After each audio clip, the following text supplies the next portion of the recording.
Benjamin Stockins,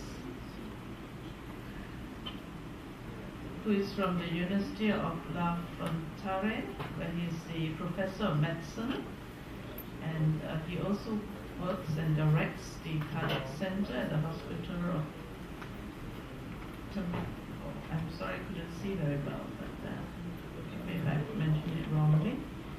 He's a member of the Chilean Society of Cardiology and Cardiovascular Surgery, where he was president in the 1990s, and he's continued his excellent work in the area of cardiology. He has also served as Dean of the Faculty of Medicine, and in spite of his many responsibilities, I believe he's kept very much in touch with his field. Dr. Stockins, thank you.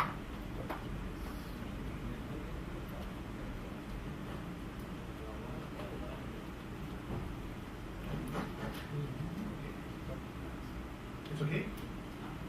What I want to thank you for the invitation for being here. I wonder if you give this talk in English or Spanish, so if you are fine, the decision was English. Well, we agree with that. When I came from the south part of Chile, the Buarque is placed 700 kilometers south of Santiago. Rainy, cold water in the ocean, and a lot of lakes, volcanoes, tea fields, and very beautiful in summer.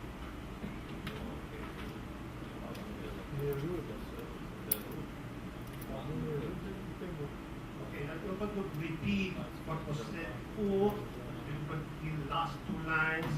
Chile has about, the same as the other, was said by the speakers, about 30% of total mortality due to coronary artery disease, and Buarque has about the same number. Well, a lot of improvements have been done in relation to the hospital mortality of patients with acute MI. So you see from the area before from care units, 30% mortality.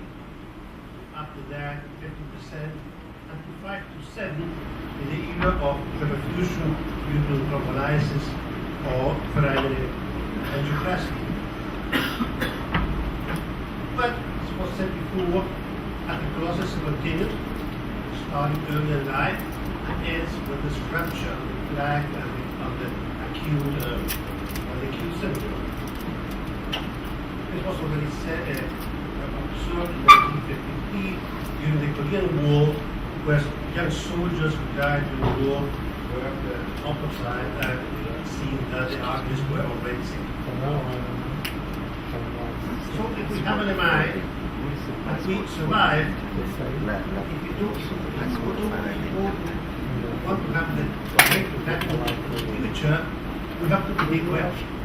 And what it means,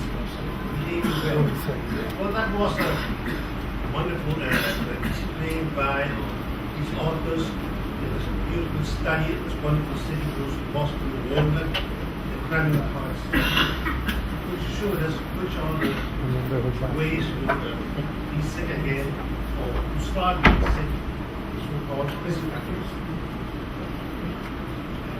Well, tobacco, as we said, is a bad thing to smoke. And what's interesting is how much is bad? Well, in the heart study, which our institution took part and one of our colleagues is one of the members of the steering committee, shows that already what is bad. So the answer maybe 5 years ago was, well, you need to smoke one is good, stop making bad things. No, everything is bad. So you should avoid all smoking. Well, blood pressure elevated is respect for heart, brain, peripheral arteries, kidney, etc. Cholesterol, as you know, goes linearly. The less you have, the better your prognosis. The higher you have it, the worse your prognosis is. It's a log linear relation. The question is, up to which level should we go down? And this paper, some years ago, stating that probably LDL between 50 and 70 is the optimal level we should have. And we see some short studies with total cholesterol individual mammals, we see that Inuits or Bushmen have low, very low cholesterol levels. Some other mammals also, and the typical West citizen has, as you see, very high levels compared to that. What happens for multiple diabetes? Also already been said, so I won't repeat that again. But the question is, this one. It's known that a good metabolic control prevents microvascular complications. But it's less clear if optimal care, what happens with optimal care in relation to microvascular complications. A couple of years ago, the ACCORD study was reported in the American Diabetes Association meeting, showing that unfortunately this was not the answer, so optimal care was not related with less macrovascular complications. However, epidemiological and clinical study became a benefit if you have a better dose control, and one of the most important studies which to that in the UK, performed in England, showing that the better you have your hemoglobin A1C, the less your hazard is of having non-fatal MI or fatal MI.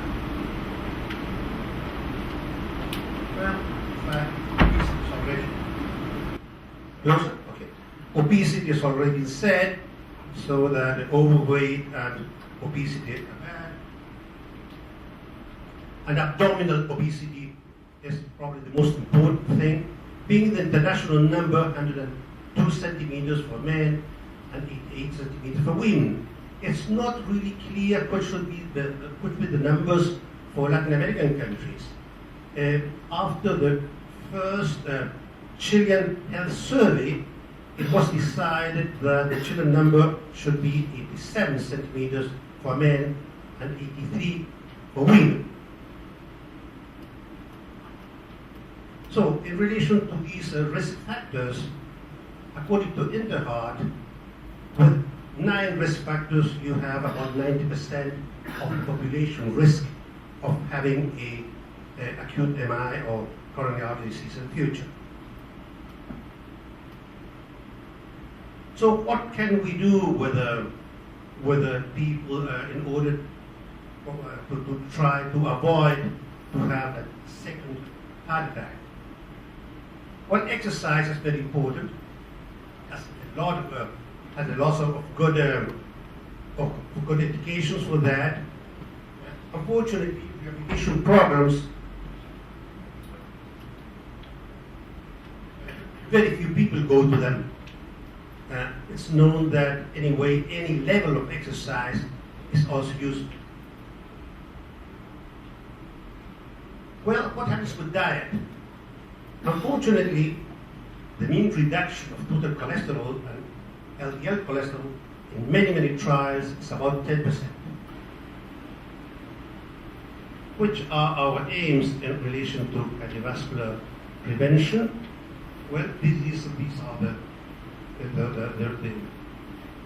what the American Heart Association tells us: stop smoking, blood pressure below 140 and 90, in diabetics below 130 and 80, a normal body mass index, having an abdominal perimeter less than 102 in women and less than 88 in women, physical exercise a lot, 150 minutes per week, a use of effective drugs, and in relation to lipid profile, having a LDL cholesterol less than 100 and desirable less than 70.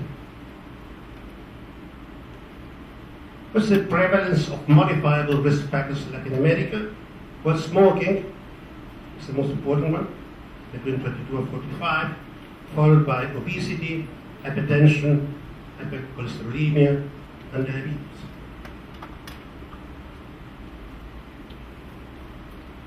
Well, as in Argentina, we also have had 2 national health surveys, one year 2003, the second one in the year 2009, which show that we are a country with heavy smokers, with overweight, with obesity, with diabetes mellitus increasing, people not doing exercise, and the only thing that was a bit better was, from one to the other, was hypertension.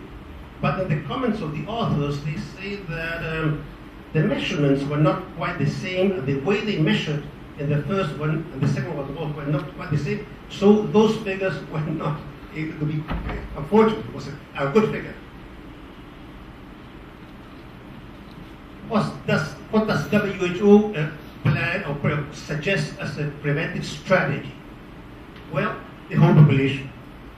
That's primordial prevention.